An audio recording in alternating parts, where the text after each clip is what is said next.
Lights flickered erratically from the crew's cell phones. James watched as the masked figure beside him shook and button-mashed one of the devices while stepping off the pod. From the particularly expensive brand of phone, he knew it belonged to Mary, one of the two paramedics. Ah, crap. Eric's face couldn't be seen through his oxygen mask, but since the poor man wasn't even 5 feet tall, it was easy to tell him apart from the rest.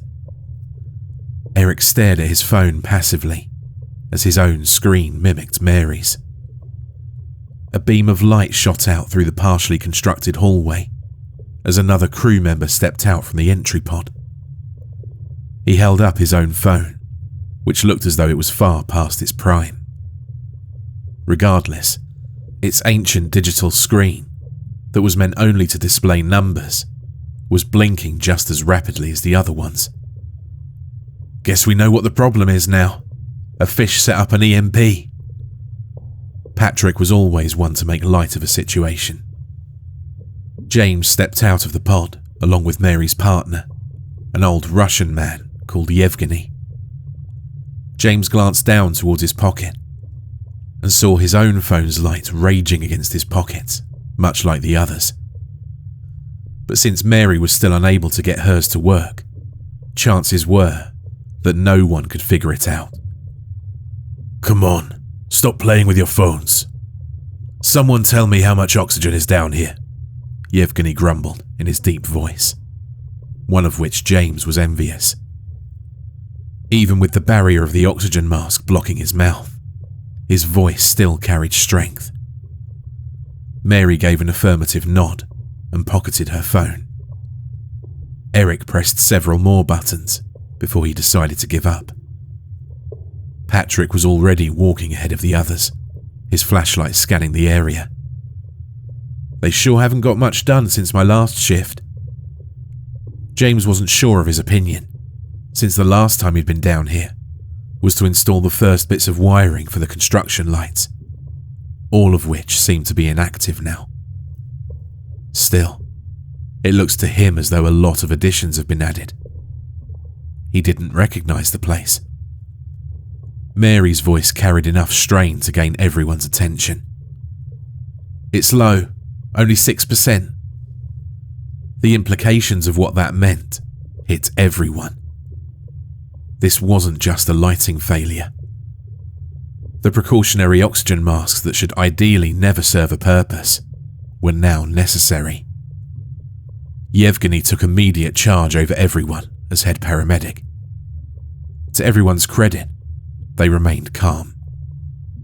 Mary, come with me. Everyone spread out and see where the crew is. Yell if you find them. Phones aren't working. Both he and Mary moved down the corridor, with their respective flashlight beams leading the way. James looked towards Patrick for advice on how to proceed, since he was the eldest out of the now 3-man crew. Patrick turned and started following the paramedics. Yeah, they're probably in the lounge. There's enough oxygen down here for them, James asked. Yeah, we're stocked on tanks. One of the first things Trevor wanted to do was to get the safety measures installed. Patrick was reassuring. Eric commented, It's pretty messed up that the generators aren't even working. Yeah, but crap happens. Patrick knocked on the lounge door before opening it. He stopped in the doorway. James was able to note the vacancy of the room over Patrick's shoulders. Well, hell, Patrick turned to face them. Let's just check around for them then. The conversation dropped after the introduction of this oddity. James was able to focus on the structure these two men and him were tasked with building. Metal arches held up glass ceilings and walls, akin to an aquarium exhibit. That's what this was, after all. A multi-billion-dollar aquarium situated on the ocean floor to be marketed as a hotel. It was a nice idea, but without the spotlights on outside, staring out of the glass was as useful as staring at a window someone had covered with tar. There was no natural light down here. The floors were still unfinished, but there was no longer the dust and dirt covering it, like during James's first visit to hook up the electricity. Patrick led them to a stocky door titled Electrical. "Might as well see what's wrong with the generator while we're down here." He sounded tired. James couldn't blame him. After just 20 minutes down here, they learned that pretty much everything mechanical needed fixing, not to mention the rescue mission that was now underway. Not that there was much urgency needed, according to Patrick. James and Eric filed in after Patrick. Their flashlight beams bounced off the valves and red, white and blue pipes of the massive machine. "You know how to work this?" Eric asked James. Not entirely. I mostly work with the wiring." James followed some of the pipes with his light. "But if there's a problem between here and the circuit, I could probably find it." His light hit an abnormal object between a section of pipes and in front of the grate covering the generator's cooling system. He could only see its outline, and it appeared to have no definite shape. "Wait, it looks like someone left something by the fan." James could see it now. Someone had triggered the electrical failure by leaving a bag or a piece of clothing close enough to get stuck in the turbine, overheating the generator. The closer he got to the object, the more puzzled he became. It was somewhat dark in appearance and looked filthy. There was fuzz coming out from parts of it and had the appearance of a large rag to James. Its silhouette certainly showed a bit of it stretching towards the fan. "Yeah, someone stuck something in the fan," James grumbled irately. "All this trouble over something so small." "What is it?" Patrick asked, while sounding just as annoyed as James. Eric and Patrick both made an approach. James rounded a bundle of pipes to get a better view of how the rag was stuck. He was wrong. It wasn't a rag, but instead some sort of stretchy material. It wasn't as dark as he'd thought either. It was just littered with brown blotches of drying liquid. It looked quite knotted at an intersection of the pipes, and James frowned, trailing his light across it towards the fan. That was when he noticed the hair. The man's jaw had been crushed into his cranium, swelling his scalp with the shattered bones to give him that non-human appearance that led James to believe he'd been a rag.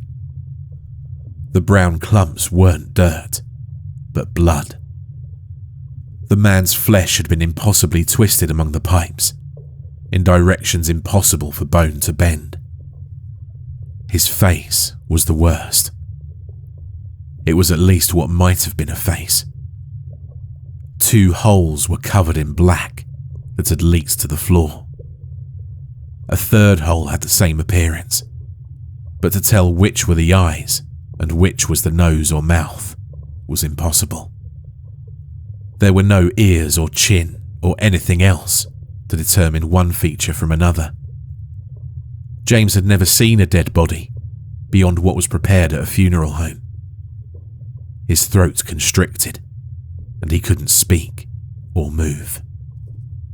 Someone behind him gagged, and that seemed to be enough to return the control of his body. James stumbled away and shakily said, "Let's find the paramedics." They had to be informed that someone had died here.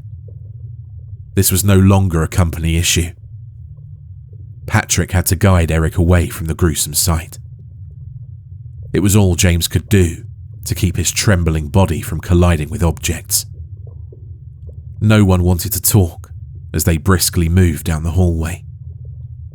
They passed the lounge, and James wondered if everyone from the former crew was dead.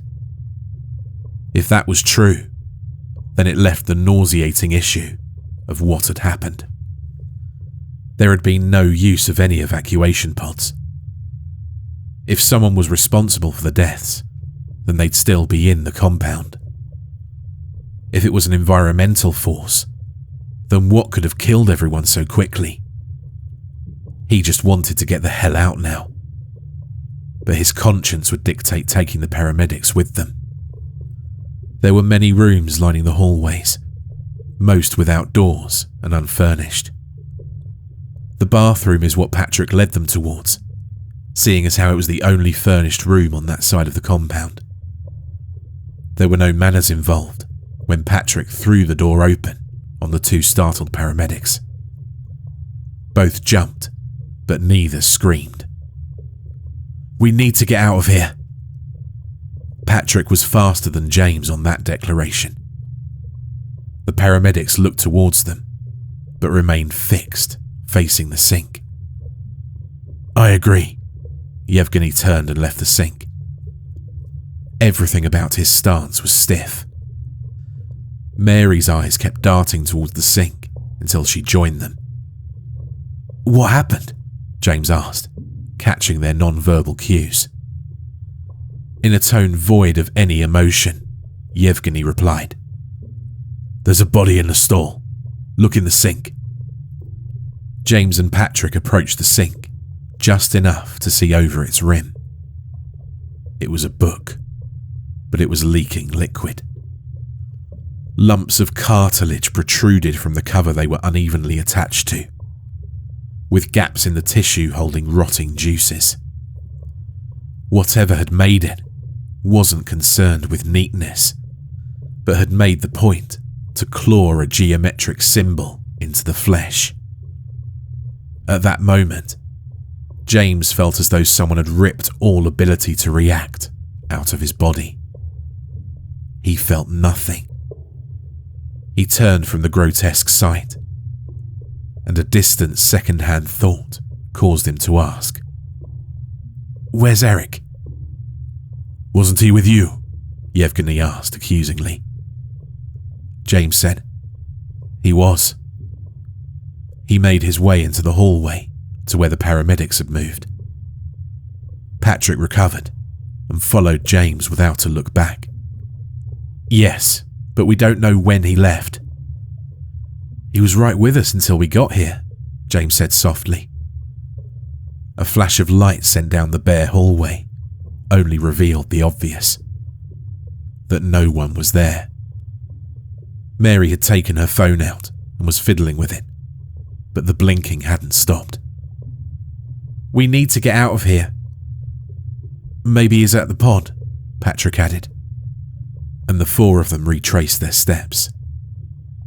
The sound of heavy footsteps and panting caused them all to turn around and focus their lights on a figure running towards them. Yevgeny pulled a small pocket knife out of his grey suit, but kept it held near his leg. Eric's red hair greeted several of their light beams, and Yevgeny relaxed. "Why'd you guys leave me?" James asked incredulously. "What?" "You weren't there. We turned and you're gone," Patrick growled, his good nature disappearing under the circumstances.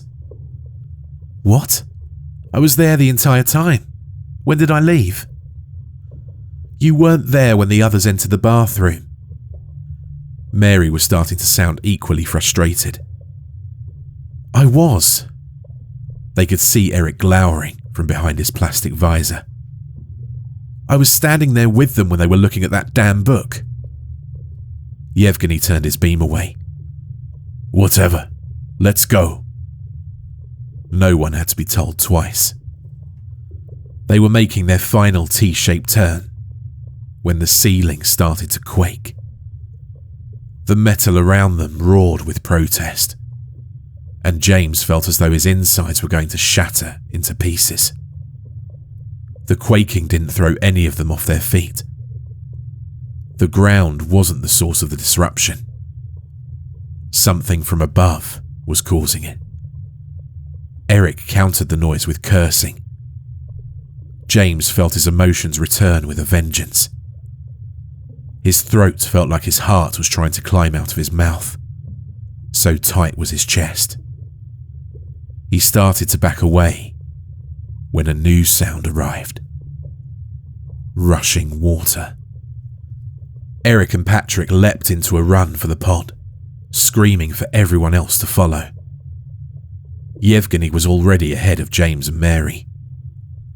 The glass ceiling directly in front of the pod let out a scream, and a torrent of water fell upon Eric and Patrick. James and Mary turned, fleeing the breach. Posts, scaffolding, and equipment started to fall as the shaking renewed itself. The sound of more blasting water came from the direction they were running towards, and Mary veered sideways to climb up the skeleton of a fallen crane. James joined her. It was still leaning upwards just enough to give them some height. When he looked back, he saw none of the others. The crane jerked when the water collided, and James thought with despair that this entire place was going to fill. Their masks had fogged from the drastic change of temperature. He couldn't see Mary's face, but James could hear how loudly she was breathing. He likely sounded the same. His mind was pulling a complete blank. Mary took her phone out again, but it was still blinking. With a frustrated scream, she hit it against the main support of the crane. James held on tighter and closed his eyes. The shaking started again, but this time with his eyes closed. James could feel his chest start pulsating with varying pressures before the rattling above and below started. A sound he couldn't hear, but feel. This theory did little for their predicament, so he let it waft out of his thoughts. The water had risen to the point of touching the bottom of his right shoe, which he raised. But Mary was now willingly lowering herself into the water. "What are you doing?" She flinched when the water hit her body. She spoke quietly, in an airy way that reminded James of a child. "I don't want it to be dark." He had no argument against that statement. Mary flipped her mask off, since it wasn't waterproof, and went under. A second later, a blindingly bright light ripped through the darkness. She'd found a battery-powered spotlight. Mary dragged herself back onto the crane and replaced her mask, but she was quivering from the cold. James could see some of the damage caused from above thanks to the light. But what was most baffling was how focused the damage was. The roof wasn't cracked or shattered. The glass blooming inward, as though caused by a large object falling against it. But nothing, aside from the water, had come in. "We should go and get some of the scuba gear. Maybe the others swam there." Mary's voice trailed off, as though understanding the futility of it all. However, James's attention was locked on something immediately outside the glass. The question as to what had wrecked the glass was now answered. The spotlight's beam hit a colossal, white object. Its monstrous, ghostly mass stretched out far beyond what the light could contain.